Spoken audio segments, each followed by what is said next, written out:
Dawson's Rentals. Hey YouTube, Dawson Ryder here. In today's video, I'm going to be discussing which figure is best, and that is going to be talking about between the options for your Power Rangers / Super Sentai to a degree collection between the Lightning Collection, the recent Super 7 figures, as well as Figuarts. Now obviously when you're wanting to buy a figure for your favorite character, these aren't your only three options. You know, you have a ton of back catalog stuff from Bandai history to varying degrees depending on what you're looking for, but I'm picking these three to discuss today. Maybe I'll do a fun discussion on comparison of other options another day, but these three are sort of all in a similar category in terms of like they're meant to be the more accurate collector figures of varying scale, and there's been some interesting discussion around the three of them recently. So let's get started, and I'm going to just basically talk about the three options, the sort of the pros and cons, and give my overall thoughts. I'm not necessarily going to give a clear answer because honestly a lot of it depends on what you want for your collection. You may be somebody that needs to have complete teams, or you could be somebody that wants just your favorite characters, or you could be something in between. So Lightning Collection first, right? Obviously this is a hot topic because there has been recent controversies in regards to the QC, because right now the QC has been exceptionally awful as of this recording. There's a possibility that in the future when you're watching this it's gotten better or worse or both, but so I'm going to talk about it in sort of two categories. One, Lightning Collection in its quote-unquote prime, I'm going to refer to, meaning like the main area the Lightning Collection existed for most of the time, where it was generally the same quality. There was some inconsistencies, but not anything on the level of your figures breaking out of the box. And then I'll also be talking about the current state of it now and talking about that. But just, if we're talking about it in its quote-unquote prime, they're the most reasonable. They're the more budget collector's line. I always call it a collector's line with a lowercase c. Like, they are collector's figures, but they're not necessarily meant to be the most absolute detailed, articulated, high-quality, $100 figure. They're around $20 to $30 depending on which one you're getting. They averaged, when they came out, around $20 to now $20 to $25 for the basic ones. Then you'll have $30 options like the upcoming remasters, as well as some of the more exclusive figures. You know, they usually have more paint than the basic figure. You know, you're not going to have every detail on there. Sometimes it will be missing certain details, and those being important to you is really dependent on the person. I'm going to be honest, like 9 times out of 10, the detail that people are flipping out about that's missing is not important to me at all, but it's really just a personal preference. But they are more detailed than your basic figure. They're also more articulated. They will come with a decent amount of accessories. They usually come with the main stuff you're expecting: alternate hands, you know, the main weapons, alternate heads for like 80-ish% of them for the civilian heads, as well as lightning effect parts. Now your mileage may vary. Some of them are sometimes missing accessories that you would think they would come with. Sometimes they'll come with a niche accessory, but it's kind of the most medium range of accessories. They're of an overall, in the past, decent-ish quality. You know, you would have QC mistakes like some errant paint details that back in the day you could sort of select from.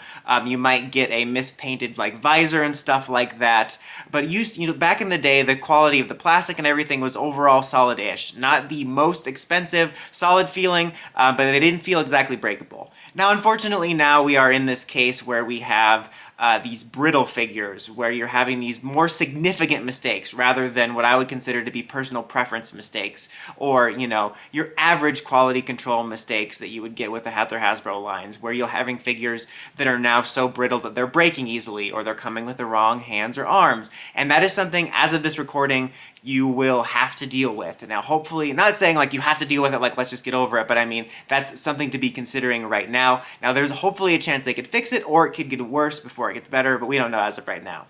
As far as Super 7, it's a higher end line that is the next step up in price, averaging around $55. Some are a little more if you're going for the Megazord ones. As opposed to the Lightning Collection, where you have a large variety of figures, you only have right now mmpr, basically the first 3 seasons, slowly dipping into season 2 as of this recording. You have most of the main Rangers announced, you have a handful of Zords, which are larger figures, as well as villains and henchmen. They are of a higher quality, a little bit taller, most of your details there. They seem to go for this, like, at least in my opinion, the way they look, like a 90-95% accurate look with a slight stylized feel. The stylized feel mainly applies to the heads, like the civilian heads. They are very well accessorized, coming with pretty much all the main stuff you would expect, and then some, often with some cool niche ideas, like various villain weapons or niche, devices that were used in the series, as well as fun alternate weapons and shields and stuff like that that are a throwback to the 90s releases. They're overall, basically the same articulation. I would say they're a little bit stiffer, but they're kind of like a higher end next step up. They feel, at least the ones I've gotten, of a much more solid quality. And like I said, the thing is that right now the only variety we have is mmpr. I don't know whether we're going to expand beyond that. Figuarts. Figuarts is the most expensive one, depending on what you're going to get. It can be divided between retail and exclusive releases, which are more expensive. They do have the best paint and articulation, the best looking accessories. The level of accessories, your mileage may vary. The variety is interesting to talk about because that's also split into two categories, which is the old releases, as Figuarts released a decent chunk of Figuarts back in the day, but then they were basically in purgatory for a long time. They basically stopped the line for years until recently, of which now we only have a handful. I think I can count the releases on one hand, which are primarily made up of current Sentai releases based around Reds and Special Rangers, with only one backlog reversioning coming out right now as of this recording, which is Gokai Red.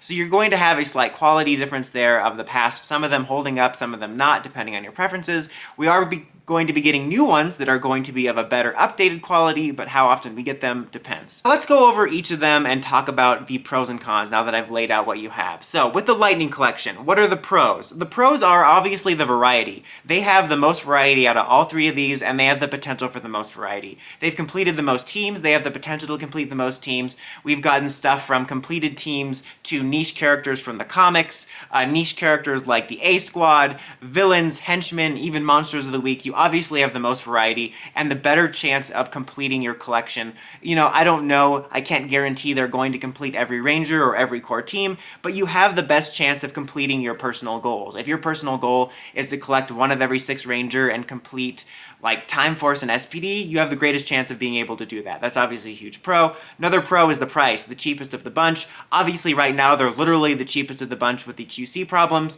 but if you can, deal with the figures not feeling as high a quality grade and looking decent enough, they make a really attractive option in the past, and I think the best one to recommend for a higher volume of figures in that regard. As well as availability, they're a lot easier to get in a lot of ways. There's going to be more reissues. You have a higher chance of them coming out with a reversion quicker. It's not always a guarantee. It can kind of be a gamble, but there's a chance there with that.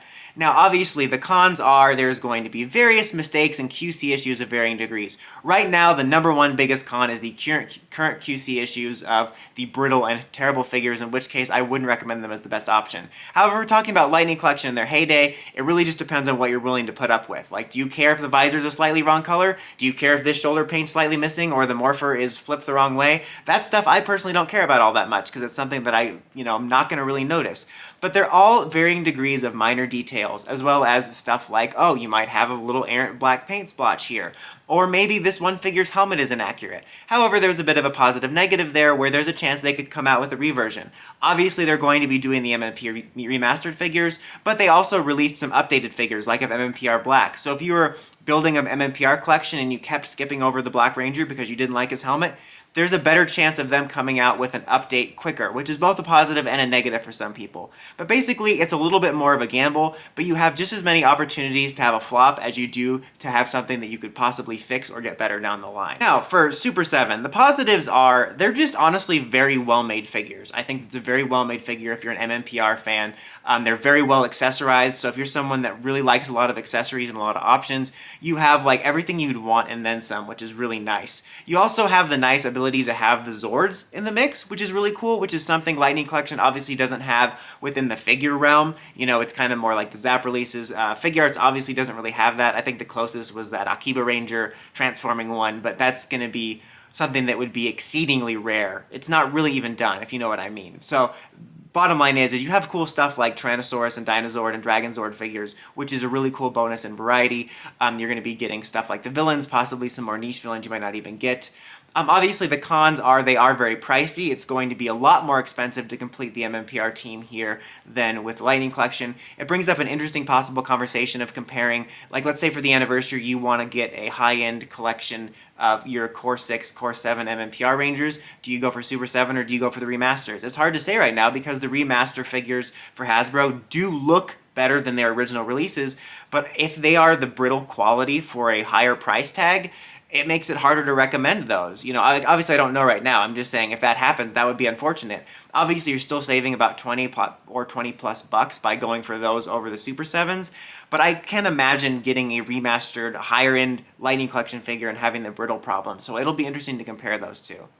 Now, as far as the Figuarts, you kind of have a very interesting conversation about pros and cons. Obviously, the pros are, more often than not, you're going to be getting the best details and the best articulation, as well as the best detailed accessories. But variety-wise, you kind of have a mixed bag. There is a decent-ish chunk of backlogged stuff, like only a handful of teams, but if you really wanted a Shinkenger Samurai team or a Deca Ranger team, you can complete that Core 5 now. And it just depends on how they look. In my opinion, they don't all hold up. I think that over time, they don't feel as solid as some of the other options in this video. They feel a little bit more brittle. The joints become very loose over time. I think they're too skinny, which is primarily a problem that will extend to the helmets, but that's really a personal preference. If you like the way the Shinkenger ones look or the Gokaiger ones look and you can find a good price, there's at least a decent option there for that. I just think that there's the cons there, is in my opinion, they don't hold up, and there's no guarantee you'll ever be able to finish the stuff that they didn't start. Not to mention, I don't know about the aftermarket availability and price. There's a chance some of them might go down after the new ones come out, but from what I've seen, there's some pretty expensive ones there as well. So the availability of both the price and the variety is kind of all over the place when it comes to the older ones. Now, as far as the newer ones, obviously you have the pros of being able to get much higher quality, probably the overall best looking figure for said character you're going to get. Now, the cons obviously are going to be price. These are the most expensive, especially with exclusive figures. Like, I think on Tokulectables it was like $116 to pre-order 2 Kaiser. And for me, that's a huge con. Like, while they do look good, they don't feel worth over $100 to me. And that can get very pricey depending on what you want. So price is going to be a huge con if you're looking to build teams. Also, variety. I'm not saying that Figuarts for Sentai might not be back forever. They could be. But the Figuarts release schedule is a lot slower, especially in terms of Sentai figures. As of this recording, since they've been back, there's only been a very small handful, primarily focusing only on the most recent stuff. And they seem to be primarily focusing on Reds and Special Rangers. That might not be forever, but it feels like if you're wanting to team build, this is going to be your slowest and most expensive option. They could speed up, but as of right now, it's not a good recommendation for that. It ultimately, at the end of the day, depends on what you want for your collection. I'm a little bit of a weird case. Obviously, as a reviewer, I tend to buy more of these to cover them for you guys, but I'm also not buying everything because the Figuarts are ridiculously expensive. Even the super ones are expensive enough where I'm only getting my favorites. I'm probably going to complete the core mmpr team because I'm me, but I'm not going to be buying every villain and everything, only my favorites and stuff like that. So it just depends on, if you want a team build, your best option is quite honestly probably the Lightning Collection. Just keep an eye on it now. I would not recommend diving full in right now. I'd recommend keeping an eye on it, but you're going to get the most variety past, present, and future with that. If you pay attention to Marvel's other lines, they've updated stuff all the time, so you're going to have probably a lot of opportunities to be able to complete stuff. Super 7, I honestly don't know if they're going to move outside of the MMPR realm, so if you're willing to shell out more money and only want to complete some MMPR stuff, that's a good option for you. Figuarts right now, I would say, unless you want to backlog into some of the other ones and you want to complete the old, Dino Charge, Kyoryuger set, and those look good to you, it's probably the better option for single release figures. For me, I kind of am a mix of both, where for my team building collection, I'm basically going for the Lightning Collection, unless things get worse. I'm keeping an eye on it right now, and if things continue to get worse, I'm only going to buy figures from the Lightning Collection that are not going to be showing up anywhere else anytime soon, like the Omegas or the Turtle crossover figures. But otherwise, I'm just fine with all my old dozens of Power Rangers figures. But bottom line is, Lightning Collection is for the team building, but the other two are more for your favorites. And that's going to really depend on your preferences. If they ever get their act together and they make a damn solid Lightning Collection for Super Megaforce, I'm totally fine with that being my main team representation for my collection, but also having a really nice Gokai Red figure art. So that's just going to depend on what you want. Because some people are individual collectors and just want their favorite figures, and other people want teams. Some people are in between, but there's some people that I've seen are so extreme with their team building that if they stop making a figure line, they'll get rid of what they've already bought. I can't imagine doing that. Like there's been figure lines over the years of Power Rangers and other franchises where they've stopped making the figures, and I was unable to complete my collection, but I still liked the figures enough that I was going to keep some of the ones I had. But so it really is up to you. It's a really interesting situation right now. I primarily wanted to make this video because it's a very interesting discussion. I think I will be doing an update in the future when more Figuarts come out, when possibly more Super 7 are announced, and when we see the Lightning Collection evolution, because that will be a huge deciding factor in whether or not I would recommend that in regards to the option. I just think it's a very interesting conversation right now. In particular because I see a lot of people saying, with the Lightning Collection, especially now, with the problems saying, like, just get the Figuarts or the Super 7, but like, dude, they're way expensive. Like, not everyone's going to be able to shell out the money for those. And I think in particular with Super 7, people are acting like it's the perfect substitute to slide in there with the Lightning Collection on the downtrend, but it's still double the price. I'm not saying that, like, if you can afford it, I would recommend a Super 7 Green Ranger over a potential new remaster that might be brittle, but I'm just saying Lightning Collection is in a whole other budget class, and that's why I think they need to get back up there, because if they're able to get back up to their decent middle-of-the-road quality, that's one of the best options for saving money and buying the most volume. But right now, not so much, and it's worth comparing depending on what you want for your collection and how much you're willing to spend, but I would not call Super 7 or Figuarts a all-around better replacement for Lightning Collection in terms of the price and volume. But that's about it for this one, guys. What are your personal collecting preferences for your individuals or teams? Let me know in the comments as always. Until next time, don't forget to like, comment, subscribe, and climb the steps, ring that bell so you can get notifications for my videos. Dawson Ryder, signing out.